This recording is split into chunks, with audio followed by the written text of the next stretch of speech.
Mwaramutse, hari umuntu yanyandikiye ambwira yuko ngo hari umuntu wundi ngo ari muri Australia ngo yamubwiye uburyo yoshikayo.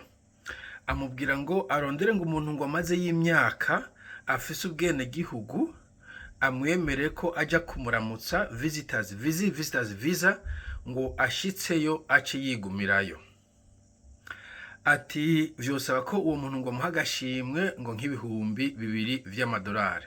Muri make nivyo bintu numvisemo. Bon, jewe ico novuga kuri iyo dossier ku kintu nk'ico, icambere nagira ntangurire ko je ntabwo ndi immigration advisor, sindi mu consultant mu bintu vya immigration muri Australia.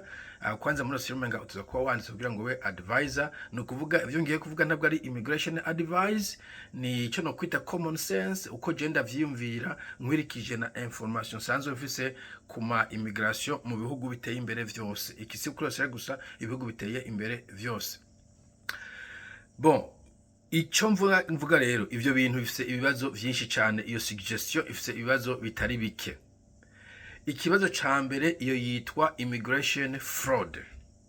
Iyo uvuze ko ugiye kwiga utagiye kwiga, ivyo ugiye kuvisita utagiye kuvisita, ivyo ugiye gukora utagiye gukora, donc intention ikujanya atayo wanditse ko iyo misanzu yitwa fraud, kandi bashobora gushika bakayibona ukabihanirwa. Birashika urashoboye kugenda ukayihanirwa. En fait abantu benshi agiye avuga ngo naka yarabikoze ngo nagiye kanabikora, nakasha gukora ikintu kitari cyo agapasa wowe giciyemo kikagufata, kandi nubwo yowe wayapashije ntikireka kwitwa fraud. So kuri iyo mpamvu jewe encore une fois ibintu vya fraud ntavyo mpanura. Ntawe mbuze ngo ntukore ibintu illegal mugabo ko nta mupolisi cyane nta umuntu ushinzwe umutekano mugabo, kandi ntavyo nankuraja nta nivyo nohimiriza. Bo ica kabiri, nubwo baguhaye visa iyo ushitse kuri aeroport barakusambisha, barakubaza ibibazo: uzanywe n'iki, mu Burundi usize yiki, uzosubirayo ryari, ufise amafaranga angana gute, uwo muntu muzindanye gute, afise imyaka ingahe. Ibibazo vyinshi cyane vyinshi. Uje gutembera uzoja mu bisagara ibihe n'ibihe, usubiye uzoshikora iki. Ivyo vyose barabikoze kugira ngo barabe yuko utaje kugumayo, ko ico baba bakize ko abantu benshi muri Afrika, muri Asia, muri Amerika Latine baza nk'aba visiting bagaca bakora ico bita overstay. Donc overstay nakivuze kuri Dubai, nujya mu visa wiheze aca yigumirayo. Kuri ico overstay, iyo bakoze overstay ikintu bakora baca bakudeporting, baca bagusubiza iyo wavuye ku nguvu. Birashobora gucugwa cengetera, birashobora gushikana numva ngo baca bidekara nk'impunzi, mugabo ntavyo nomenya ko je ntavyo ndabona. Mugabo amategeko azwi nuko urengeje umunsi baca baguha warning, munyuma ko deporting. Ukamenyera ko amafaranga yo kugusubiza inyuma yose aca ariwa na wa muntu yakwishinze. Sinzi umuntu yo kwishinga kuja muri iyo fraud, naho muba muvukana kandi azi yuko bashaka kuza kudeporting, agaca yishuzwa amafaranga yagusubije inyuma n'ayandi mafaranga yabigiyemo hagiye bica mu baroya n'ibiki. Urumva ico gihe nawe abashize ko umuzigo, n'aba Australia babikora mu bavyumve. Kandi uwo muntu bo bagomba kugutunga kuvugishika gushika usohotse igihugu, kuko urumva ni baba yakwiyemeje. Ntabwo shika ngo ucuronke imfashanyo ya leta uje kuri visitors visa. Sinzira uwo muntu mutanavukana utoye kuri internet ko yo kwishinga igikorwa nk'ico. Ariko na cyane uwo muntu ndico kirakomeye, ashobora gufatirwa ibihano, ivyo bita legal action, mu gihe bosanga yakoze iyo fraud. Yumva ntibigoye kumenya, cyane ko bashaka ko bigoye, mugasha kuzotinda bakabimenya, bamenye ko amuhaye amafaranga par exemple nk'icumva yitwa igiturire, bribe, bamenye ko ataje umufana bagatohoza. In any case babimenye yuko habayemo fraud, n'uwo muntu yagufashije muri iyo fraud nawe acahanwa, nawe uganwa. Bo wenu batabihano vyinshi, ahanini nka detention, hanyuma bakagusubiza iwanyu. Mugabo umuntu abashobora kubihanirwa agafungwa canke bakamuca amande ndibaza pour la plupart des cas. Voilà, nico je novuga.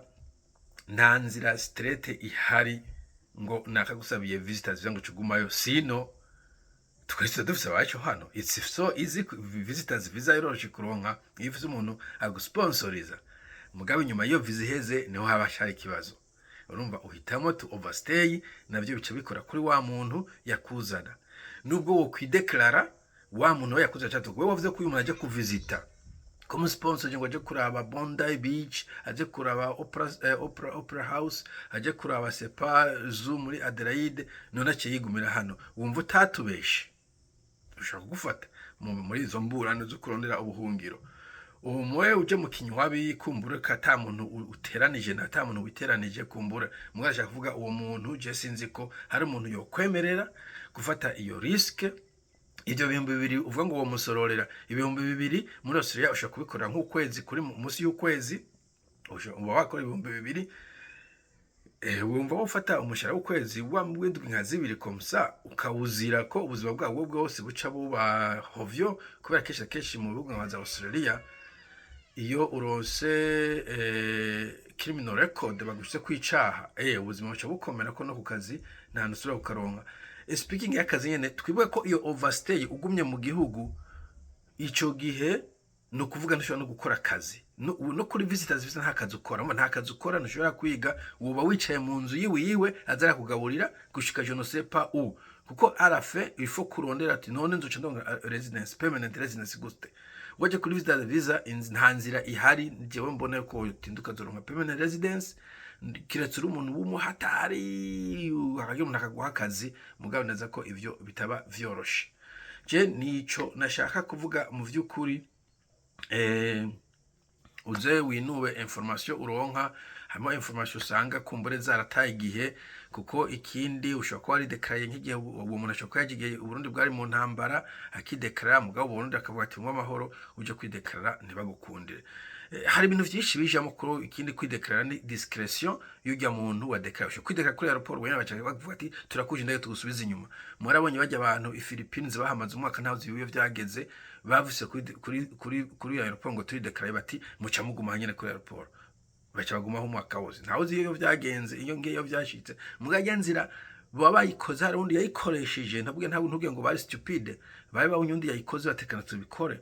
Mugabo rero icyo mugomba kumenya, iyo habaye pattern ibihugu birandika, okay? Iyo habaye overstay nk'akarorero baraza barandika. Yumvise ngo Trump yahagaze visa cyangwa ibihugu biragoye kuronka visa, nuko baza baraharura abantu babaye overstay cyangwa ayo mariske bakayamera nk'abayestima, bakavuga ati umuntu ava mu Burundi d'après experience abantu bose baje kuri visitors visa mu Burundi nta numwe yasubiyeyo. Ico gihe umuntu wese asaba visa baca bamugira, bica bigora cyane ko wayimuha.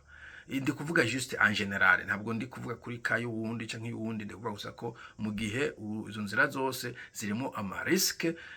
Donc amariske nashaka kubwira nuko uwo muntu d'abord ntushobora kumuronka n'abantu bake atacu mupfana yo gufatira iyo risk, okay? Nubwo dufata yo smooth ukagumayo umva afashe kwazo gufata en charge atakaza office, abo bantu ni bake cyane. Ko nuba ngo nzoshika nkora akazi ku penjeri nta kazi kare, uri kuri visa no job, okay? N'abafise residence ubuzi ntibworoje kuronka, by the way nibaze babayishe ngo muri sangu ushitse kuri airport nkazoca gasanga mu barabara. Donc nta kazi zofise no kuvuga ko yemeje gutunga kuzigezo baregerarize NCU, ariko na cyane afere risk yuko ashobora gusanga yaciye inyuma y'amategeko akabihanirwa. Donc umuntu kiretse umuntu pfamfe nta muntu yofata iyo risk, okay? Donc indi risk no kumva wamaze konona amafaranga yawe, amafaranga y'itike, keshi na keshi kwanza keshi kuri visa return, keshi na keshi basaba return visa cyangwa umuntu akerekana ko yafise uwo muntu azokusubiza inyuma peti yakuzanye. Donc ayo nona risk nini no kusha kuri airport bahagusambisha ukashika ku ndege ikurikira ugasubira inyuma. Ivyo byama byabaye ngenda bizi cyane. Sabarundi mbere wanashaka ni bake, mugara abantu bavuye muri za France amajyama ire basana mu France ikintu yitwa ngo France mugabo extraterritorial, bajya nanye barabinuba iyo bashitse barabasambisha, rimwe rimwe basubiza inyuma iyo babaji baza bakumva harimo ibintu bidatomoye. Ibibazo ntabyo nomenya sindaje muri okay, bimwe benda bizi mugabo nibagajya akazi gusa ndashaka kuvuga ko bashaka gusubiza inyuma. So muri make inzira nziza yo kuja mu gihugu nka Australia uko ndabizi jewe ni ikintu bita skills migrant. Skilled migrant no kuvuga uri umuntu w'umumenuisier, w'umumecanicien, w'umwarimu, w'umunesi ukarondera akazi ucishiye muri iyo nzira. Ivyo bintu birashoboka na cyane ukire munsi y'imyaka 50 de preference munsi y'imyaka 40, mugabo boneza ko 50 bakwemera selo ama skills ufite.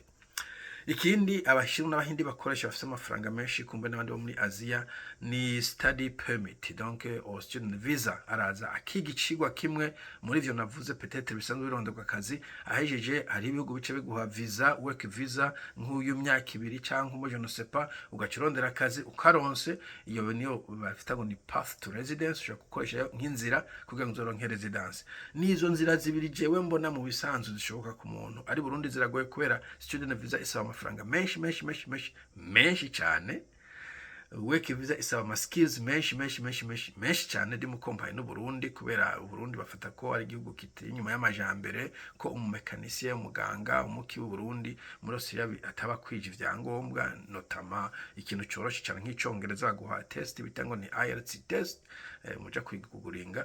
Donc muri make ntivyoroshe abantu b'Imana mwe, ntage umuntu azobahenda ngo je ko maze imyaka 100 ngo ndafise solution, nayo dufise ko ino nta bribe, nta giturire, nta guca mu kwanda kuja mu kinywabi, vyose bikurikiza script, bikurikiza amategeko, uyaciye inyuma hagira umunsi bakagufata, ico gihe ubu wishyize mu kajagari. Abantu benshi bashihitamo kuguma mu nzira y'amategeko kubera ça ne vaut pas la peine. Burya ibintu byo guca mu mategeko irundi abantu bakora ukamuza nk'iyo wabikoreye iki, ino abantu benshi bagerageza kutabikora kuko birakugaruka kwingaruka mbi ko ibintu byose biba digitale. Nk'ugiye kuri internet umuntu wese yapfunzwe mu bihugu bimwe mushobora kumutora yaho yapfungiwe n'ico yapfungiwe, urumva ico gihe niyo ugiye kurondera akazi urakubaza have you been convicted, warigeze gufanwa n'icyaha, uvuze yes canke no, wabeshi baragufata, uvuze yes baje kubaza impamvu, kisha na kesha akazi ugacukabura muri immigration iyo uriko uraja gusaba visa, nivyo barabikubaza. Sawa, mugira umunsi mwiza, bye bye.